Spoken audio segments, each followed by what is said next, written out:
nobody's gonna pay, $10 for a Gucci tape. He's like, nobody cares about no more. Da da da da da. He's done. And I was like, all right. So I had him with me in the car, cranked it up, and we sat outside and just started booming CDs.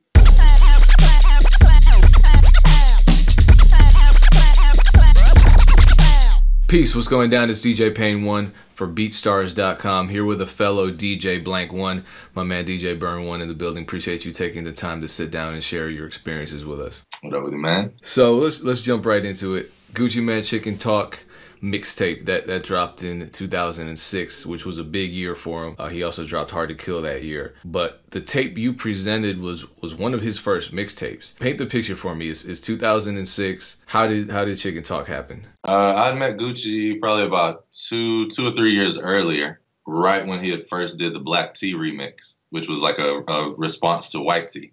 He was working with this group called Never Again Records, and it was like 9 rappers or something. And so I called the label trying to just go and hear some more music, and he was the one who picked up the phone. I show up, he's the only one there, and so he takes me immediately to Zaytoven's house. I had never met Zaytoven before, and they played me So Icy, and I was like, man, who's on the hook? He was like, Lil Will. I was like, what did you do to him? He was like, I put auto-tune on him.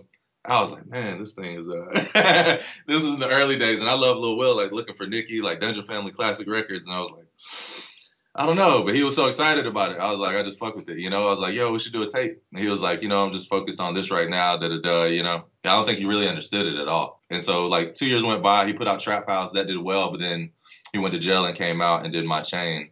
And it was just not going well. He was beefing with his label at the time. And he calls me out of the blue. He was like, yo, that thing you were talking about, let's do that. Like, not even knowing what it was, He's just like, shit, I got to do something else, It was funny, the story that's in his autobiography was exactly when I told him about mixtapes and how to do it, Because mixtapes, as we grew up, it was like a DJ Jelly mixtapes, Camp, stuff like this, like pure blend tapes, And I started doing compilation tapes. I saw Drama was doing the compilation tapes. And then 50 Cent came out. So now it was like artist versions of mixtapes, And I was telling him, I was like, yo, you don't have to worry about the label. You can go out and get the money yourself. We can put it ourselves. I was like, I'll print it up. I'll distribute it. You know what I'm saying?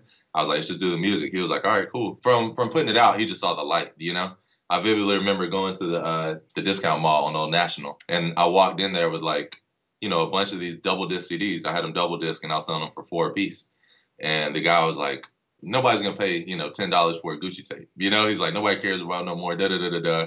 He's done. And I was like, all right. So I had him with me in the car. And so we just walked outside and I cranked it up in my RAV4. I had a RAV4 with the system, cranked it up, and we sat outside and just started booming CDs. And no lie, fucking 15 minutes later, he comes outside like, yo, let me get 50 of them. I want to talk about the mixtape that you dropped with Pill, who was signed to MMG for a period. You dropped that mixtape back in 2009, which surprised me because I read, I believe it was in Hip Hop DX, that was the year you started making beats, 2009. And I was under the impression that you had been making beats for a while, but really you've only been making beats for about a decade. How did you leverage your DJ brand to make your producer brand so successful?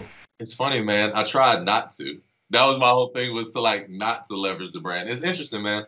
It was a funny time because the music I was getting was just not inspiring me at the time. Like Pill was probably the last rapper that I was like, Freddie Gibbs. I did Freddie Gibbs tape and then the Pill tape, and I was just like, man, I'm just not really enjoying the beats that I'm hearing right now.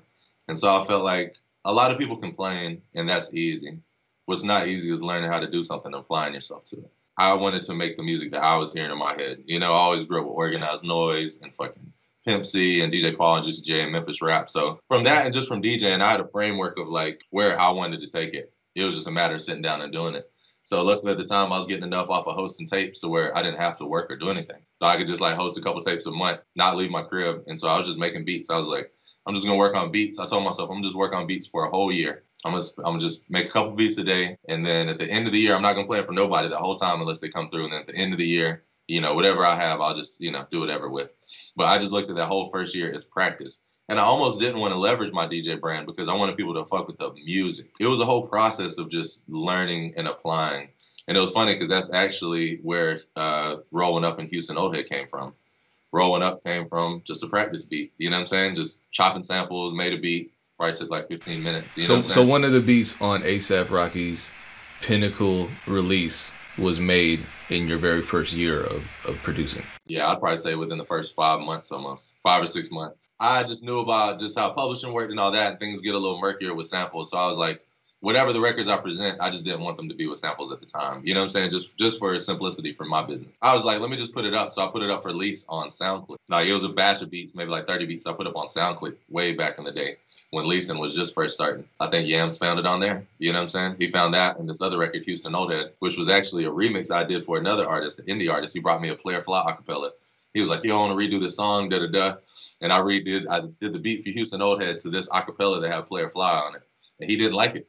He didn't like the beat. He was like, I don't know, man. I don't know. That's why when people come to me, they're like, yo, I need a Houston Oldhead. I need to roll it up. I need that. And I'm like, are you going to hear it? You got to be able to hear that. You know what I'm saying? Like, Rocky made those records. You know what I'm saying? Like, I brought something and then he came with the, you know what I'm saying?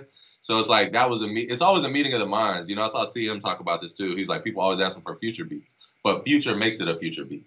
You know what I'm saying? Like Rocky made those beats, ASAP Rocky type beats. You know what I'm saying? It's not the other way around. I didn't do that with him in mind or with anybody in mind. I was just practicing, you know? So I think artists got to realize it's your spin that you put on it that makes it special.